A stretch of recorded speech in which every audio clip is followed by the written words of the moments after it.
Good afternoon. We are excited to be doing another coffee and career chat today. So we're going to wait just a couple minutes and get a few more people on here, and then we're going to get started with our special guest today. It's going to be Robien Christie, and he's a senior consultant for Deloitte.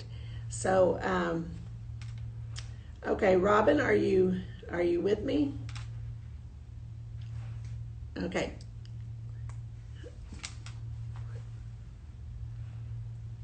Are you seeing it? Okay, let's try to get Robin on here so we can see him too.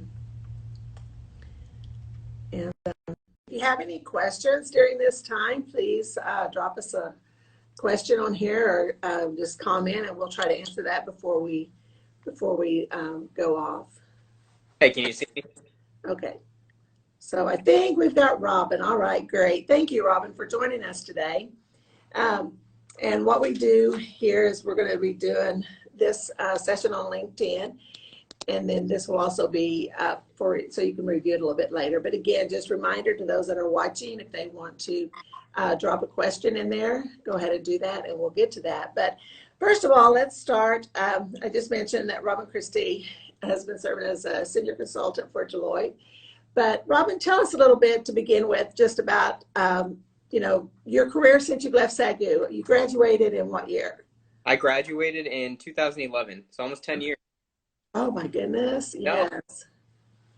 Yeah, so after I left SAGU, or graduated from SAGU, I went to join a company that was called VAR Resources at the time. I joined there in their marketing department and was there for about almost 5 years. And throughout that time, we went through a big rebrand and name change. And that time I left, it was called VAR Technology Finance. And I left there as the director of marketing. And at that point, I had started working at American Airlines in their MBA leadership program, rotating through a few different roles. So some of the highlights were working in their revenue management group, working in airport operations and airport customer experience. And then I ended my time there in corporate finance and doing corporate enterprise planning. And through that time, I transitioned over to Deloitte Consulting last year. And so I've been at Deloitte for about a year now. I'm a senior consultant within their customer and marketing practice. I specialize in customer strategy and customer experience. Okay, awesome. This is just a fun fact. How many airline miles did you accumulate while you were with American? Oh my gosh. I think the last time I checked, when I was working for American, I flew close to 300,000 miles. Yeah. And then while I've been consulting, before COVID, obviously, right? Right. But I would have been on track for close to 100,000 this year.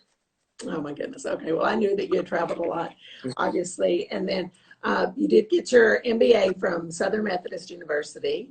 Yes. Okay. Awesome. Well, okay. You and I have talked a lot about LinkedIn over the years. I do want to put this in there. Robin was my work study or student worker when he was here. So that's been a few years ago, huh? It's the foundation for my career, right? That's right. That's right. Started in career development. But anyway, we've talked about LinkedIn a lot. And so I want you to tell us, why should a student or an alum, someone that's in any industry really, wanting to pursue their career and kind of, strengthen it, why should they have a LinkedIn? I'm always telling people to get a LinkedIn, but then they're always saying, well, why? Yeah. So what could you tell us? Why do you see the importance of LinkedIn? Yeah, so a few reasons why you should be on LinkedIn. So number one, if you're looking for a job, even if you're not looking for a job, but you're wanting to grow your network, right? If you're employed in a job that depends on sales, if in your job that depends on growing your personal network or trying to build your brand as a consultant, independent consultant, or if you're a student and you're just trying to figure out, what does my future career path look like? Who are some great examples I can look at? LinkedIn serves all those purposes, right? Like if you want to go fishing, you're going to go to a pond with fish, and if you want a job, you're going to go to the platform that has those jobs, and that one of the strongest places to do that today is LinkedIn. I think that over the years, LinkedIn has become more and more of a platform for people to go a little further than just business networking, and so now you see people using it to publish their blogs, to really get their own voice out there and start to build their brand. And I think it's really important for students and especially like young professionals to build their brand as early and quickly as possible. Okay, that's awesome. Now, one of the things I know, I've had employers tell me that sometimes they're not even taking resumes now; they just want your LinkedIn. Yeah. Have you heard that? I've seen a number of larger companies nowadays. So the historically, right, like before a lot of these companies had big data platforms and large like computer systems to do this, you would send in your resumes and there would be a physical person at the other side reviewing all these resumes and doing all this filtering, right? And over time, what's happened is these companies have started to implement like very advanced technology, and at the end of the day, it's a lot of times it's easier for them to take the format that's on LinkedIn, right? Because everyone that has a profile on LinkedIn, when you submit through LinkedIn, it's the same type of information. So Right. it's just a lot easier for them to use LinkedIn profiles versus using a resume that comes in so many different formats and has different sections and can come through and not really portray you in the way that you may want to be portrayed as. Right. And one of the neat things I think about LinkedIn too is you can have references on there. You can have people that endorse you for certain activities Yep. that you participate in, and that's part of the networking aspect, is to see who are you connected to that may be connected to someone else that could connect the two of you back to that networking opportunity. So great. What are some of the primary factors that we really should pay close attention to when we're setting up a LinkedIn profile? Yeah, I mean, honestly, if you think about your LinkedIn profile, it's kind of going from top to bottom. So kind of put yourself, if you're trying to build your brand on LinkedIn and build your profile and it's your first time, or you're just revisiting your profile and trying to refresh it. Think of everything and put yourself in the shoes of someone that's looking to staff a role, right? They might look up by skills, right? If they're trying to fill a HR job, they're probably going to look at, what are human resource skills. Even today, I continue to see more and more ministry platforms using LinkedIn. So, they may specifically look up, I'm looking for someone who does children and family ministry, and they are looking for those buzzwords or keywords. Right. And so when you're building your profile, it's important to, one, like, try to stand out with your headline. Don't just like use the standard headline. Try to customize it and show what your ambition, your goal is, and you got to it does to in refinement to build that out. After that, working your way down, making sure that you have a strong skills. I'm sorry, can you see me still, or did it freeze up? You're still here. It's kind of right then it just froze. But we can go ahead and talk. I think we can hear you. No, we can't hear you right now.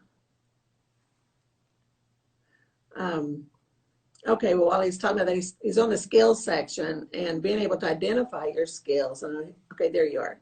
Okay, you're talking about the skills, right? Sorry, we're having a little technical difficulty. Are you there? Okay. Okay, we're going to bring him back on, but we were talking about the skills. So that's something that's very important. And always try to make sure that when you do list a skill, if you say you have a skill, then be able to back it up with something that you have in your LinkedIn profile there. So does anybody have any questions while we're trying to get him reconnected to us? Okay, I know that they have one of the things that, and I know a lot of people always ask me about it. This is one of the questions I wanted him to be able to answer here, is about the premium, because that's one of those aspects that cost. And you can have a 30-day free trial, I believe, on it, but that's something that you really need to look at and see if that's something that is going to benefit you or not to have that. But pretty much all of it is on there. Okay, I think we're getting him back now. So I will say real quick, I know if you're a current student and you're on here, one of the things that we push real heavy on campus is our handshake, our handshake. And that's kind of similar to LinkedIn, but again, you have a different group of people. Those are mainly just employers that are looking to hire. Where LinkedIn is not only job opportunities, but it's also networking. And one of the things I like is that it will look at your information and then it'll suggest jobs for you, or you can say what areas you want to be in. So, okay, it looks like we have him back. So you were on the skills section when you were talking there, Robin. Yeah, sorry about that. I guess something happened with the connection. But yeah, so like if you're working through your LinkedIn profile and trying to optimize it for a recruiter or for people that are out there looking for roles, it works the same like Google or any search engine optimization. Build your profile with the buzzwords and keywords to the roles that you want. And so you aren't certain where to start with and where to get some of those keywords. What you can do is that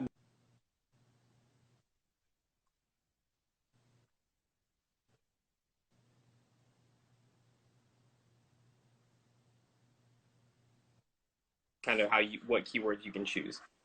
Okay, that's good. Well, another factor that we wanted to talk about real quick too is you mentioned that the LinkedIn can be a support for you when you're at career fairs, because I know that they'll ask, what's your connection? Kind of give me an example of some ways that can help out there to have a LinkedIn when you're going to career fairs.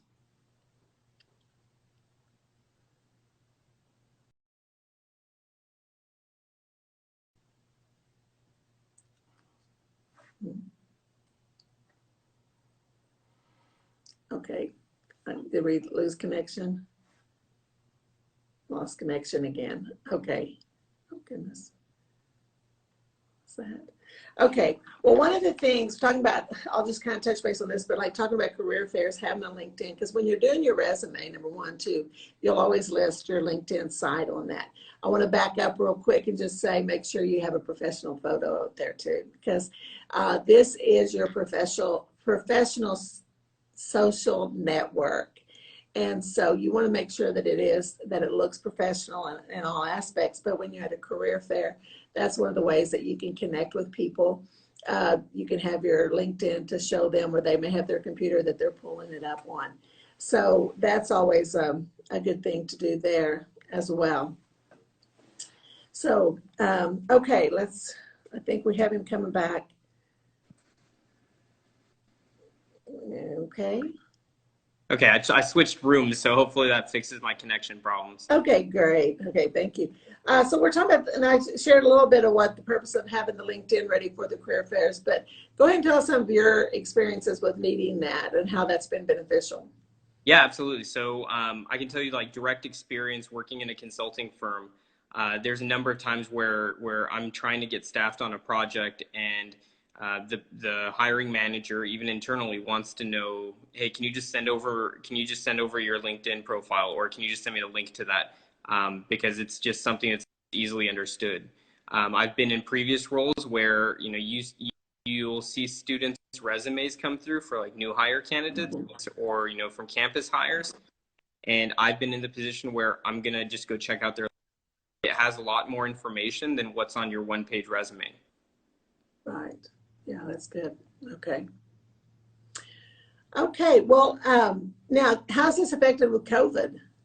Do you think LinkedIn's been really helpful when it comes to the COVID and people at home? Yeah, I think LinkedIn is definitely gaining more importance. I think a lot of large companies that have historically been out there, they've been the fast with the bigger budgets to start using LinkedIn more proactively.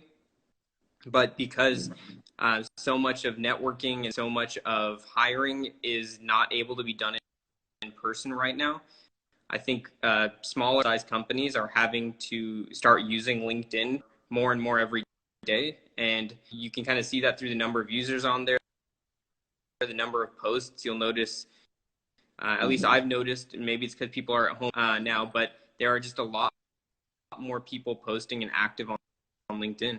Right. Exactly.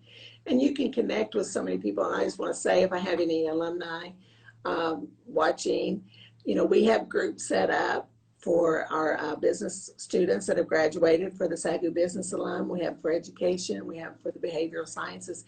And this is one of the ways that we can easily connect with the whole group. And I think that's kind of a neat aspect to it too. So you want to, and then you want to pay attention because you do have an opportunity to connect with different groups. And I'm sure just like on a Facebook, there may be some groups you don't want to connect with. So talk to us about connecting with other groups.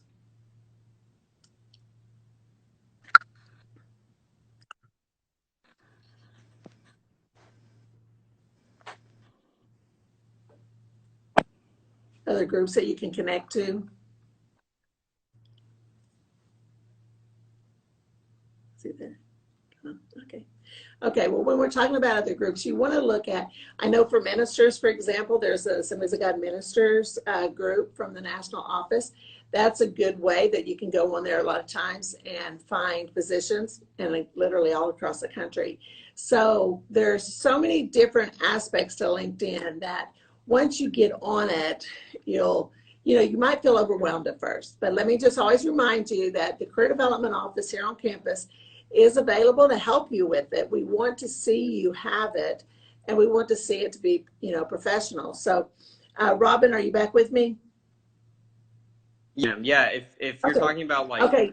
I would say like some of the most important things about LinkedIn are making sure you're leveraging connections. So I think for a lot of times, like when you're first getting started and you don't have a lot of first connections, and most of yours are second and third connections, and you'll kind of experience, so you build a network. It can be daunting, can kind of be scary to reach out to people, and especially when you don't know them. My advice would be just don't care about it.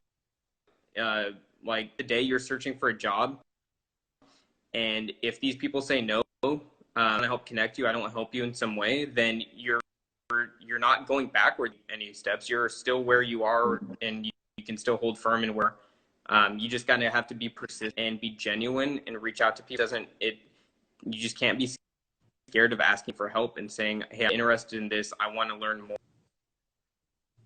more. Can you just help me out and connect me? Right. Yeah. And that's good. And I know, I've told a lot of students, and I know, Robin, with you, I've done this, but if a student is looking for a specific, like Robin's degree was in marketing, and a lot of times when you're starting out, sometimes it seems like it's just a salesman's job. I've had a lot of people run into that with different things, but marketing, obviously, anybody that's in that degree field and in that career knows that's a lot more. But my point is, if I have someone come in here and they're interested in a position, in marketing and corporate, then I could say, well, why don't you go on LinkedIn and request Robien Christie, and just send him a note and let him know, hey, I'm a SAGU student, I graduated in the fall, and this is what I'm looking at. And I'm sure he would, be glad to take some time and just send you a note back, connect with you, and you could start that networking process there. And then again, you don't know who he might know. So I do that as a career counselor a lot with our alumni, and that's one of the things that we're trying to key in on, is connecting our alumni with our current students for future future job opportunities. So LinkedIn is a perfect way to do that because I talked about Handshake a little bit ago. Handshake is the employment site for the students right now, but when it comes to actually getting out, you're going to have more alumni and more business people that are on the LinkedIn. So I think it's real important that you get on there. So make sure you're on LinkedIn. You like SAGU Career LinkedIn and SAGU Alumni and Southwestern Assemblies of God University. Just connect with all of us and, get that set up. And again, we're here to help you with that. Yeah. Okay, go ahead. And then would be in every conversation that you go through, whether it's through LinkedIn messages or on the phone, emails, whatever it is, always ask for 3 to 5 more names. Just make that a habit and say, are there 3 names of people to reach out to that you would recommend? And that's the fastest way to continue building your network. And if people know that people have close friends. You need to learn to leverage those things and just make it a habit. Okay, that's excellent, excellent advice. Well, thank you so much, Robin, for your time today. Sorry, we had a little bit of technical difficulties here, but really appreciated it. We'll be bringing Robin back on campus to do some sessions. As I said, he used to work for me, so I kind of call on him a lot. But he's one of our friends, one of our alumni friends that we really cherish, and the knowledge that he has and he's willing to share. So thank y'all for joining. We'll be back again next month with another coffee and career chat. So y'all have a blessed day. Thanks, Robin.